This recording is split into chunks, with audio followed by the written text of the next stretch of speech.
بسم اللہ الرحمن الرحیم۔ شادی کی پہلی رات ہی میں نے اپنے شوہر کو دیکھا تک نہ تھا کہ میری ساس مجھے پکڑ کر اپنے ساتھ اپنے کمرے میں لے گئیں اور مجھے اپنے لباس جیسا پھٹا پرانا سوٹ دے کر بولی، یہ پہن کر آؤ۔ ان کے لہجے میں عجیب سی سختی تھی اور پراسراریت بھی۔ مجھے کچھ عجیب سے خدشات نے آن گھیرا۔ میں نے اس سے کہا، یہ کپڑے تو پھٹے پرانے اور بوسیدہ ہیں۔ تو وہ مجھے غصے سے دیکھتی بولی، یہ کپڑے پہن لو اور ہرگز دوسرے کپڑے نہ پہننا۔ میں حیران تھی کہ بھلا یہ کیا ماجرا ہے کہ نئی نویلی دلہن کے ساتھ یہ سلوک، کہ اسے پھٹے پرانے لباس دیے جائیں پہننے کے لیے۔ ایسا بھی نہیں تھا کہ میں انچاہی تھی، میری ساس مجھے بڑے چاہ اور مان سے بیاہ کے لائی تھی۔ میری ساس کے ڈانٹنے پر میں نے وہ کپڑے لے لیے اور تبدیل کر کے باہر نکلی تو میری ساس مجھے دیکھتے ہوئے بولی، 3 مہینے تمہیں میرے ساتھ میرے اسی کمرے میں رہنا ہے اور تم اپنے شوہر کو بھی 3 مہینے سے پہلے نہیں دیکھو گی۔ میں نے حیرت سے پوچھا، مگر کیوں؟ تو وہ بولی، بس تم اپنے شوہر کو 3 ماہ بعد دیکھ پاؤ گی اور دوبارہ اس متعلق کوئی ضد بحث یا سوال نہیں ہوگا، سمجھی؟ میں ضبط کرتی خاموش ہو گئی۔ جب کچھ دیر بعد میری ساس بھی میرے جیسا ہی پھٹا پرانا بوسیدہ لباس پہن کر آئیں اور میرے برابر بیڈ پر لیٹ گئیں اور بولی، چلو اب سو جاؤ۔ مجھے ڈر بھی لگنے لگا۔ میں لیٹ گئی، سونے کی کوشش کی پر نیند بھی نہ آئے۔ جب میری ساس کی دوبارہ آواز گونجی، آنکھیں بند کرو، میں نے فوراً آنکھیں بند کر دیں اور سونے کی کوشش کرنے لگی۔ نہ جانے رات کے کس پہر میری آنکھ لگی۔ کمرے میں آنے کی کسی کو اجازت نہیں تھی۔ اس دوران میں نے ایک بار اپنے شوہر کو نہ دیکھا۔ نہ جانے وہ کہاں ہوتا تھا، نہ کھانے پر، نہ ناشتے پر، نہ ہی رات کو۔ گھر میں صرف ملازم اور میری ساس ہوتی تھیں۔ اکثر میں چھپ کر شوہر کے کمرے میں جانے کی کوشش کرتی تو میری ساس کی ملازمہ مجھے پکڑ لیتی اور میری ساس کو شکایت کر دیتی۔ میری ساس مجھے بہت ڈانٹتی اور کمرے میں بھیج دیتی۔ میں نے اکثر اپنے شوہر کے کمرے سے عجیب سی آوازیں بھی سنی تھی، لیکن صرف جب کمرے کا دروازہ کھلا ہوتا۔ ایسا بھی ناممکن تھا کہ وہ کمرے سے باہر ہی نہ نکلتا ہو۔ میں ہر وقت کمرے کو دیکھتی رہتی اور تجسس سے استاق میں رہتی۔ ایسے ہی وقت گزرتے پورے 3 ماہ گزر گئے اور 3 ماہ پورے ہوتے ہی میری ساس نے مجھے دلہن کی طرح سجا دیا اور میری آنکھوں پر پٹی باندھ کر ایک چھوٹے سے کمرے میں لے آئی اور تھوڑی دیر بعد یوں ہی پٹی آنکھوں سے ہٹائی، میری تو چیخ نکل گئی، کیونکہ وہاں تو میرا نام نائمہ ہے، میری عمر 23 سال ہے، میں ایبٹ آباد میں رہتی ہوں۔ میری امی کا انتقال مجھے جنم دیتے ہی ہو چکا تھا، جبکہ میرے ابا بھی میری پیدائش کے کچھ ہی عرصے کے بعد گزر گئے تھے۔ میری تائی نے مجھے اپنے پاس رکھنے سے صاف انکار کر دیا تھا کہ میں منحوس ہوں اور میں انسانوں کو نگل جاتی ہوں۔ یوں میری پیدائش پر میری ماں مر گئی اور کچھ وقت کے بعد میرا باپ۔ وہ مجھ جیسی نحوست اپنے گلے نہیں ڈالنا چاہتی تھی۔ ان کا ہنستا بستا گھر میرے منحوس قدم پڑنے سے خراب ہو جائے گا۔ وہیں دوسری طرف پھپھو مجبور تھیں، کیونکہ ان کے اپنے حالات ایک اور بندے کا بوجھ اٹھانے کی اجازت نہیں دیتے تھے۔ ماموں مجھ سے بہت محبت کرتے تھے لیکن غیر شادی شدہ تھے، اس لیے میری تربیت کی وجہ سے پیچھے رہے۔ ماں باپ کے مرنے کے بعد میں اتنے رشتہ دار ہونے کے باوجود لاوارث اور رشتوں سے خالی تھی۔ میرے دادا پیرالائز تھے۔ جب میرے تایا کے کہنے کے باوجود میری تائی نہ مانی تو میرے تایا نے میری پھپھو کو مجھے رکھنے کا معاوضہ دیا کہ وہ انہیں ماہانہ 10,000 روپے دیں گے، تو پھپھو کے دل میں بھی لالچ ہوئی۔ انہوں نے میری تعلیم و تربیت کے بارے میں نہ سوچتے یہ سوچا کہ مجھے رکھنے سے ان کا کتنا فائدہ ہوگا۔ اگر میں ایک روٹی بھی کھاتی ہوں تو بھی ان کو آدھے کا آدھا بچے گا۔ تائی امی نے اس پر بھی بہت ہنگامہ کیا، پر اس بارے میں ان کی ایک نہ چلی اور تایا نے پھپھو کا ماہانہ خرچہ باندھ دیا۔ میں پھپھو کے گھر رہنے لگی۔ وہ میری پرورش اچھے سے کر رہی تھی، ان کے شوہر بھی میرا خیال رکھتے تھے اور اپنے بچوں کے ساتھ مجھے بھی اپنے بچوں جیسی ہی محبت کرتے۔ میری آڑ میں میرے تایا میری پھپھو کی مالی مدد بھی کرتے تھے، کیونکہ تائی امی کو ذرا برداشت نہ تھا کہ پھپھو کی مدد کی جائے۔ اس پر بھی ایک بڑا معمہ تھا کہ میری پھپھو کا رشتہ میری تائی کے بھائی سے ہوا تھا اور انہوں نے بخوشی پھپھو کو بھابھی تسلیم کیا تھا، لیکن پھپھو اپنے کلاس فیلو سے محبت کرتی تھیں، ان سے شادی کرائی تھی۔ ان کی زندگی محبت کے لحاظ سے تو خوشحال تھی، لیکن پھپھا کی اچھی نوکری نہ ہونے کی وجہ سے مالی حالات خراب رہتے تھے۔ میں جب 15 سال کی ہوئی تو خاندان میں ایک بڑا ہنگامہ ہوا۔ میری تائی نے سب کو اکٹھا کر کے خوب ذلیل کیا۔ انہیں معلوم ہوا تھا کہ میرے تایا پھپھو کو پورے ماہ کا خرچ دیتے ہیں، 10,000 میرے اور 10,000 ان کے دونوں بچوں کے، اور مہینے کا راشن۔ اس بات کو لے کر انہوں نے پھپھو کو بہت سنائی تو انہوں نے کہا، میں معاہدے کے حساب سے صرف اپنا خرچہ لیتی ہوں۔ تو تائی نے اعلان کیا کہ تو ٹھیک ہے، میں آج سے اسے اپنے پاس رکھوں گی، لیکن تمہیں 1 روپیہ بھی نہیں دینے دوں گی۔ یوں میری تائی مجھے اپنے ساتھ اپنے گھر لے آئیں۔ میری تائی کا ایک ہی بیٹا تھا جو دوسرے شہر میں تعلیم کے سلسلے میں گیا ہوا تھا۔ میں نے اسے صرف چند ایک بار ہی دیکھا تھا۔ وہ کافی خوش شکل اور ہینڈسم تھا، جبکہ شاید وہ تو مجھے جانتا بھی نہیں تھا۔ میں تائی کے گھر رہنے لگی اور وہ رہنا میرا سب سے پریشان کن تھا۔ میری تائی مجھ پر بات بے بات ہاتھ اٹھاتی، میرے ساتھ نوکروں سے بھی بدتر سلوک کرتی، مجھ سے پورے گھر کے کام کرواتی اور میں خاموش رہتی۔ میں نے کئی بار پھپھو کو فون کیا کہ وہ مجھے اپنے ساتھ لے جائیں تو انہوں نے انکار کر دیا۔ کہتی تمہارے تایا نے میرا خرچہ بند کر دیا ہے، میں تمہیں رکھنا افورڈ نہیں کر سکتی۔ میں بھی خاموش ہو گئی۔ اگر میری جگہ ان کی اولاد ہوتی تو ان کے منہ سے کبھی یہ بات نہ نکلتی۔ رشتہ کوئی بھی ہو، ماں باپ جیسی محبت نہیں کر سکتا۔ میرے ماموں کو تو میں نے دیکھا بھی نہیں تھا، بچپن میں چند ایک بار ملنے آئے تھے، پھر ان کی شادی ہو گئی، اس کے بعد سے وہ دوبارہ نہ ملے۔ مجھے تائی کے گھر رہتے ہوئے 3 مہینے گزرے تھے جب ان کا بیٹا واپس گھر آ گیا۔ وہ مجھ سے 6 سال بڑا تھا اور بہت پیارا بھی۔ جب کھانے پر انہوں نے مجھے دیکھا تو وہ چونکے۔ میری توقع کے عین مطابق وہ مجھے نہیں پہچانتے تھے۔ ان کے سوال پر جہاں تائی کو تعارف کروانے میں دقت ہو رہی تھی، وہیں تایا نے میرا تعارف بہت خوش دلی سے کروایا کہ میں ان کی بھتیجی ہوں۔ میرے تایا کے بیٹے کا نام احمر تھا اور وہ میرے تایا کی طرح ہی نرم مزاج لگ رہے تھے۔ انہوں نے مسکرا کر مجھ سے کہا، ہیلو کزن۔ میں مسکرائی ہی تھی کہ تائی نے سختی سے احمر کو ٹوک دیا تو وہ خاموش ہو گئے، لیکن پھر اکثر ان کی اور میری بات ہونے لگی۔ وہ تائی کے سامنے مجھ سے بالکل قطع تعلق رہتے تھے، جبکہ تائی کے پیچھے سے بہت نرم اور خوش مزاج ہمارے درمیان اچھی دوستی ہو چکی تھی۔ وہ تائی سے چھپ کر مجھے پڑھاتے، میرے لیے چاکلیٹس اور دوسری چیزیں بھی لاتے۔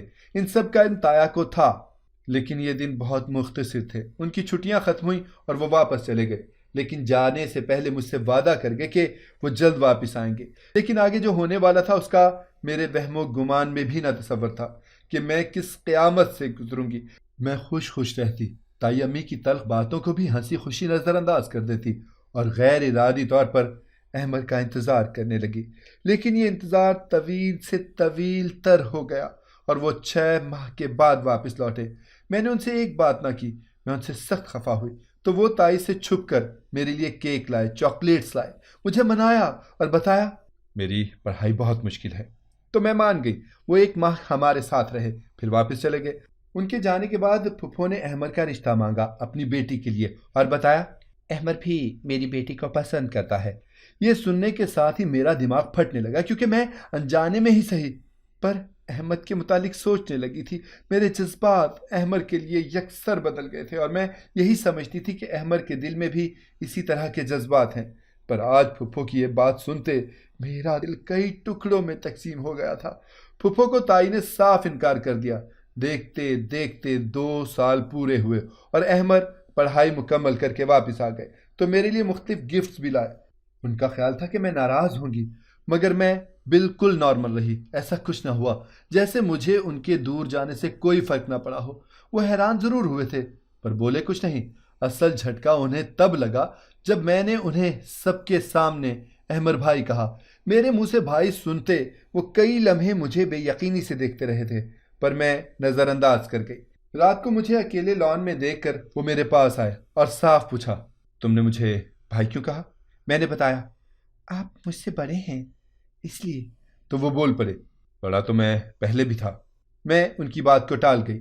وہ وقتاً فوقتاً مجھ سے بات کرنے کی کوشش کرتے، مگر میں نظر انداز کر دیتی۔ ایسا 2 ہفتے چلا۔ وہ مجھے ناراض سمجھ کر مناتے رہے، پر میں نہ مانی۔ احمد کی بھی نوکری لگ گئی، وہ اس میں مصروف ہو گئے۔ 1 ہفتے کے بعد میرے تایا کے دوست کے بیٹے کا میرے لیے رشتہ آیا۔ تایا کو کوئی اعتراض نہ تھا۔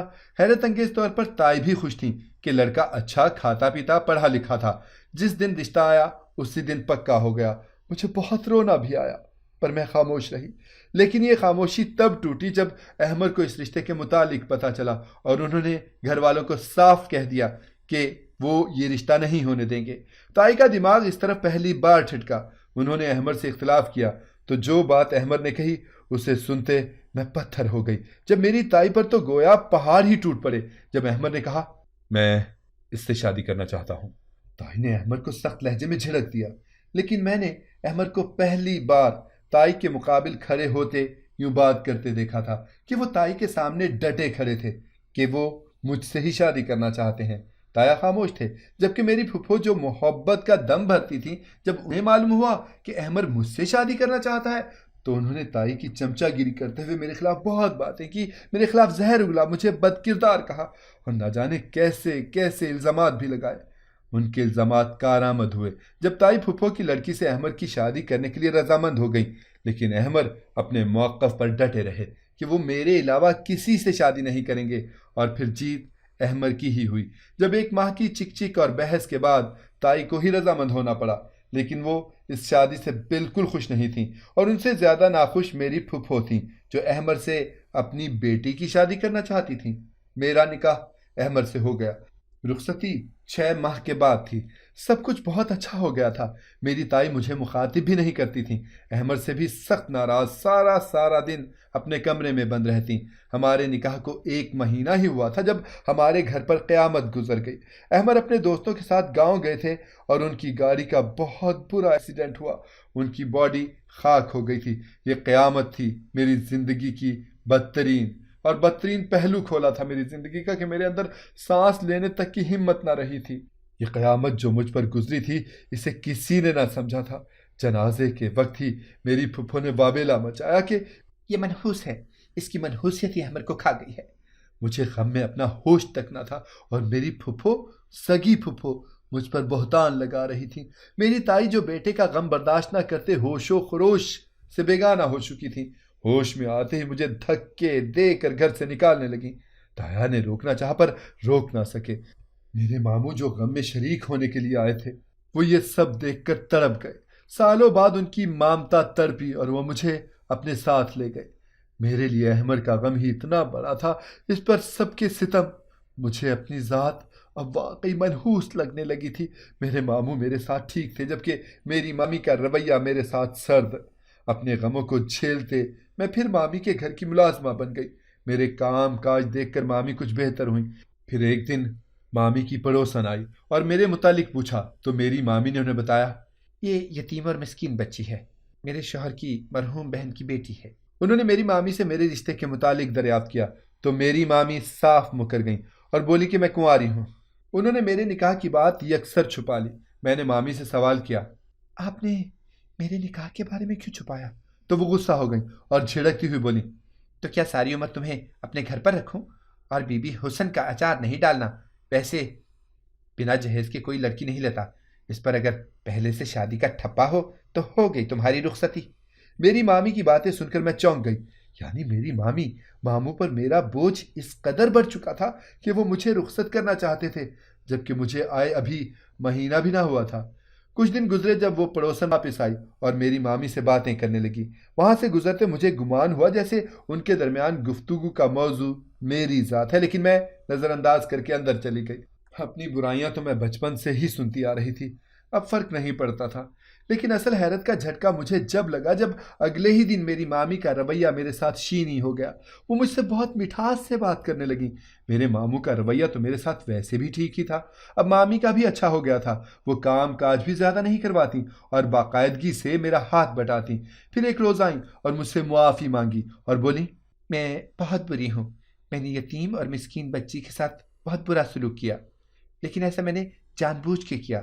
مجھے تم سے کوئی شکایت نہیں بیٹا، نہ ہی میرے دل میں تمہارے لیے کوئی بغض ہے، بس تمہارے ماموں پر غصہ تھی جو تم پر اتار رہی تھی۔ وہ رونے لگیں تو میں نے انہیں دل سے معاف کر دیا۔ انہوں نے مجھے بہت پیار بھی کیا۔ اس بات کو 2 ہی دن گزرے تھے جب وہ دوبارہ میرے کمرے میں آئیں اور باتیں کرنے لگیں۔ باتیں کرنے کے دوران انہوں نے بتایا کہ تمہارے لیے ایک رشتہ آیا ہے۔ یہ سنتے ہی میرا حلق خشک ہو گیا، میرا دل لرزنے لگا، کیونکہ میرے دل پر تو احمر کی محبت کے پھول اب تک خوشبودار تھے۔ میں نے مامی کو منع کیا تو وہ ایک دم بھڑک گئیں۔ میں ان کے بھڑکنے پر حیران ہوئی تو انہوں نے گہری سانس لیتے مجھے نرمی سے سمجھایا، دیکھو بیٹا، ایک انسان کی یاد میں زندگی نہیں گزر سکتی جبکہ اس کے واپس لوٹنے کا کوئی آسرا اور امید ہی نہیں ہے۔ میں نے بہت انکار کیا پر مامی ایک نہ مانی اور انہوں نے میرا رشتہ کر دیا۔ مجھے معلوم ہوا کہ مامی نے میرا رشتہ بہت اونچے خاندان میں کیا ہے۔ وہ اپنے ماں باپ کا اکلوتا بیٹا ہے اور پوری جائیداد کا اکلوتا وارث بھی۔ میری مامی تو خوشی سے پھولی نہ سما رہی تھیں اور ماموں بھی خوش تھے۔ میری مامی میری آؤ بھگت کرتی، بار بار یہی کہتی کہ دیکھو ہمیں بھولنا مت۔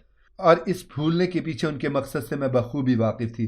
مجھے لڑکے کی شکل تک نہ دکھائی گئی، نہ ملوایا گیا، بس میری مامی ان کی دولت کی، ان کے گھر کی اور گاڑی کی تعریفیں کرتی نہ تھکتی۔ اور اب تو ماموں کا بھی وہی حال تھا، جبکہ میں اندر ہی اندر سے گھٹ رہی تھی۔ میری ساس میری بری لے کر آئی تو کچھ لمحے تو میں خود بھی ساکت ہو گئی۔ ان کی بڑی گاڑی دیکھ کر وہ میرے لیے بیش قیمتی زیورات اور کپڑے لے کر آئیں، جو خود اپنی قیمت منہ سے بول رہے تھے۔ میری ساس دکھنے میں خود بھی امیر کبیر تھیں، وہ مجھ سے بہت محبت سے ملی، میرے وارث صدقے گئیں۔ 2 دن کے بعد ہی میرا نکاح ان کے بیٹے سے ہو گیا، لیکن ان کی دولت اور امیری دیکھنے کے باوجود میرے دل سے احمر کی یاد نہیں نکلی تھی۔ میں دلہن بن کر اس عالی شان گھر میں آ گئی جہاں لڑکیاں رہنے کے خواب دیکھتی ہیں۔ میرا صبر میرا اللہ جانتا تھا۔ مجھے یقین تھا کہ اگر یہاں سے منحوس کہہ کر نکالا جاتا تو یقیناً مجھے دوسرا کوئی آسرا نہ ملتا۔ میرا دل اندر سے خوفزدہ بھی تھا۔ میری ساس نے جب مجھے اپنے شوہر کے کمرے میں جانے سے روک دیا تو میرا دل خوف سے لرز اٹھا کہ کہیں ان پر میری حقیقت واضح نہ ہو گئی ہو۔ میں اندر ہی اندر شدید خوفزدہ تھی۔ اس پر میری ساس کا ایسا رویہ، ڈر کے مارے میری جان نکل رہی تھی۔ پھر میں نے اپنی ساس کی آبھگت شروع کر دی۔ میں ان کی ہر بات مانتی، ان کی خدمت کرتی۔ اسی دوران مجھے جو بات پتہ چلی وہ میرا جسم لرزا گئی۔ میری شادی نہیں ہوئی تھی، بلکہ میرا تو سودا ہوا ہے، یا آسان الفاظ میں مجھے بیچا گیا ہے۔ میری مامی کا رویہ جو میرے ساتھ نرم ہوا تھا، اس کی وجہ بھی یہی تھی۔ میری مامی کی پڑوسن نے میری مامی کو اس متعلق بتایا تھا کہ وہ جہاں کام کرتی ہیں وہ اپنے بیٹے کے لیے لڑکی ڈھونڈ رہی ہیں، کسی غریب گھر کی لڑکی جو ہمیشہ ان کے پاس رہے۔ اس کے بدلے وہ بھاری معاوضہ دیں گے۔ مجھے دینے کے عوض میری مامی نے پورے 5 لاکھ کیش لیے تھے۔ مزید ان کو یہ لالچ بھی تھی کہ میں اور دوں گی۔ میرے ماموں کی آنکھوں پر بھی 5 لاکھ کی پٹی بندھی تھی کہ انہوں نے بھی لڑکے کو دیکھنے تک کی زحمت نہ کی۔ جب یہ بات مجھے میری ساس نے بتائی تو میں یقین ہی نہ کر سکی۔ انہوں نے کھلے الفاظ میں میرے سامنے یہ بات صاف کر دی، میں تمہاری قیمت ادا کر چکی ہوں اور اب تم کہیں نہیں جا سکتی۔ اس روز میں بہت روئی کہ میری قیمت اتنی سستی تھی کہ مجھے 5 لاکھ میں بیچ دیا۔ لیکن رونا دھونا تو بچپن سے ہی نصیب میں لکھا تھا۔ میری ایک آخری امید میرا دوسرا شوہر تھا۔ میں رو رو کر اللہ سے دعائیں کرنے لگی کہ وہ مجھے مزید امتحان میں نہ ڈالے، ورنہ میرے لیے زندہ رہنا مشکل ہو جائے گا۔ پھر 3 ماہ گزر گئے اور وہ دن آ گیا جب مجھے میری ساس کے کہنے پر دلہن بن کے اپنے شوہر کے سامنے جانا تھا۔ میرا دل ایک بار پھر سے خوف زدہ تھا۔ میری ساس مجھے ایک چھوٹے سے کمرے میں لے گئی اور میری آنکھ سے پٹی ہٹائی۔ روشنی ہونے کی وجہ سے میری آنکھیں چندھے آ گئی۔ میں آنکھیں کھلنے پر وہ کمرہ دیکھنے لگی تو باقی کمروں کے مقابلے میں تھوڑا چھوٹا تھا، پر تھا بہت خوبصورت۔ میری نظر کمرے سے ہوتی جو ہی بیڈ پر بیٹھے اپنے دلہے پر گئی تو میرے منہ سے چیخ نکل گئی۔ میں 2 سے 4 قدم پیچھے ہوئی اور بے یقینی سے بیڈ کو تکنے لگی۔ اگر کوئی مجھے کہتا کہ رات نہیں دن ہے تو شاید میں یقین کر لیتی، لیکن سامنے بیٹھے انسان کو دیکھتے اسے حقیقت سمجھنا ناممکن تھا۔ یہ سب ناقابل یقین تھا۔ میری ساس میرے چلانے پر غصہ ہوئی اور مجھے بازو سے دبوچا۔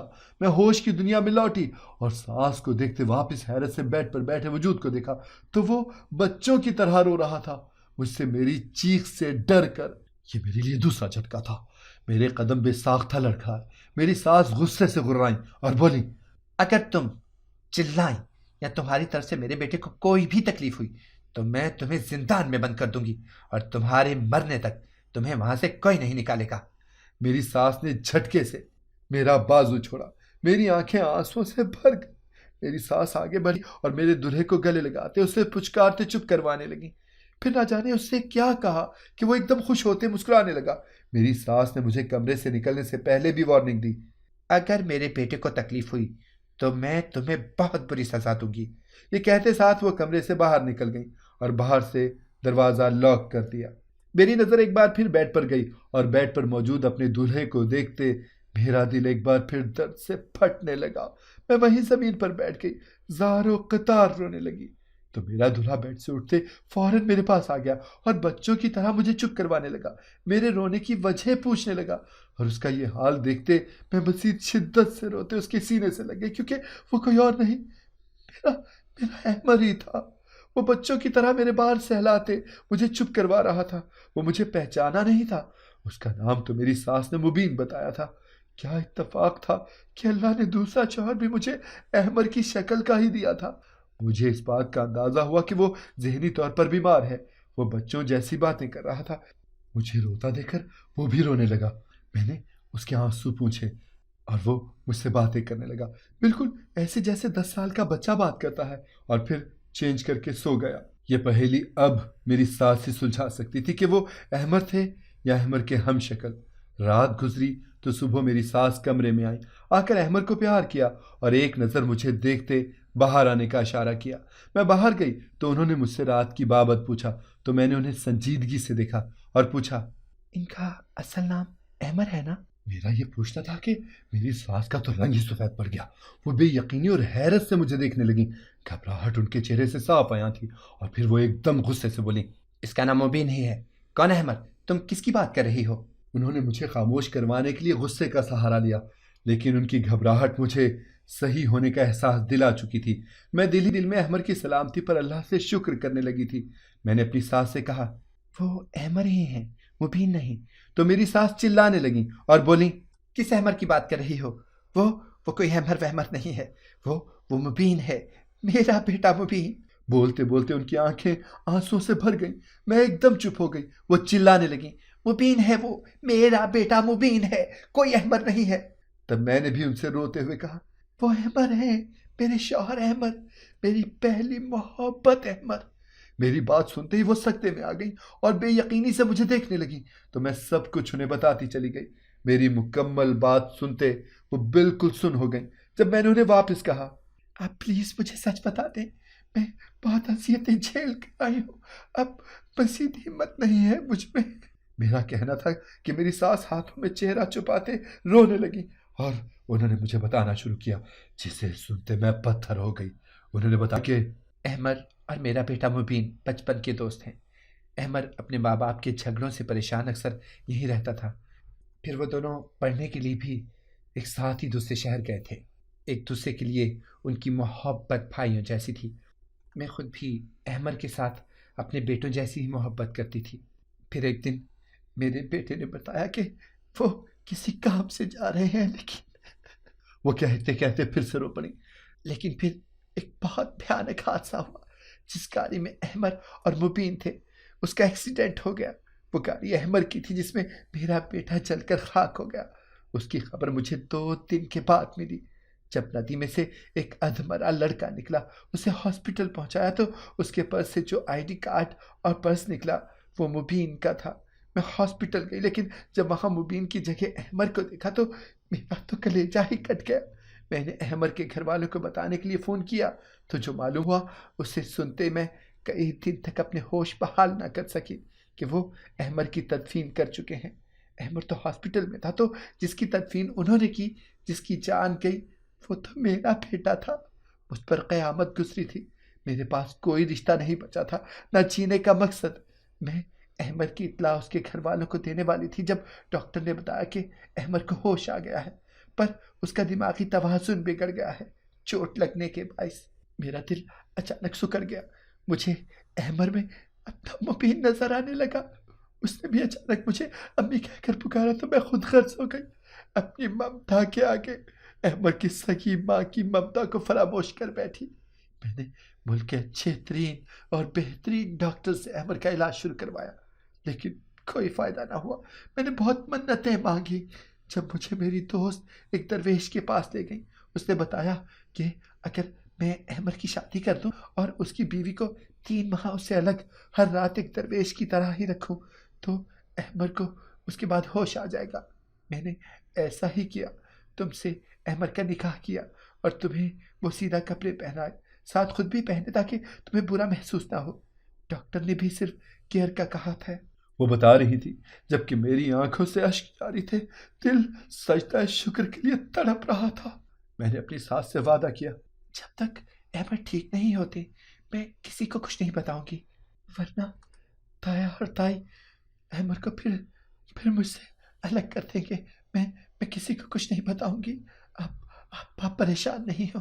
جب احمر ٹھیک ہو جائیں گے تو وہ جو فیصلہ کریں گے وہ ہم سب کو ماننا ہی پڑے گا۔ میں نے پورے 1.5 سال بہت محبت اور خلوص عمر کی خدمت کی۔ جب وہ ٹھیک ہونا شروع ہوئے، شروع میں جنونیوں کی طرح غصہ کرتے، چلاتے، پھر کبھی بالکل پرسکون ہو جاتے۔ 6 ماہ کا مزید عرصہ ان کا مسلسل علاج ہوا۔ جب انہوں نے مجھے پہچان لیا، وہ جو کچھ وقت سے خاموش رہنے لگے تھے انہیں سب یاد آنے لگا۔ 2.5 سال بعد احمد مکمل صحتیاب ہوئے اور مجھے اپنے ساتھ لے کر گھر چلے گئے، جہاں ایک بار پھر میری تائی احمد کو دیکھتے بے یقینی سے رونے لگی۔ احمد کے گلے لگ کے ساروں قطار روتی رہیں۔ تایا کا بھی یہی حال تھا۔ احمد جو ساری حقیقت سے نہ جانے کیسے واقف ہوا تھا، اپنی ماں سے بہت خفا ہوا اور باپ سے بھی۔ میں نے احمد کو کہا، احمد آپ مبین کی امی کو بھی ساتھ میں آئے، تو انہوں نے منع کر دیا۔ میں خاموش ہو گئی، لیکن 2 دن بعد ہی مجھے معلوم ہوا کہ ہم صرف یہاں ملنے آئے تھے، ورنہ رہنے کا فیصلہ احمد نے مبین کے گھر میں کیا تھا۔ اس بات کو 1 سال گزر چکا ہے۔ اب میرے 2 جڑواں بیٹے ہیں، ایک مبین کی امی کے ساتھ رہتا ہے اور ایک میری تائی کے پاس۔ میری تائی کو احمد نے اسی گھر میں شفٹ کر لیا۔ میری زندگی سے محرومیاں ختم ہو چکی ہیں۔ میں اپنی زندگی سے بہت مطمئن ہوں اور خدا کی شکر گزار بھی۔ آپ لوگ بھی صبر کا دامن کبھی نہ چھوڑیں۔ وہ رب آپ کو آپ سے بہتر جانتا ہے اور ہمیشہ بہترین سے ہی نوازتا ہے، کہ میرا رب بہت مہربان ہے۔ اگر آپ کو ہماری کہانی پسند آئی ہے تو اسے لائک کریں، شیئر کریں اور ہمارے چینل کو سبسکرائب کریں۔ اگلی کہانی تک کے لیے اجازت دیجیے۔ اللہ حافظ۔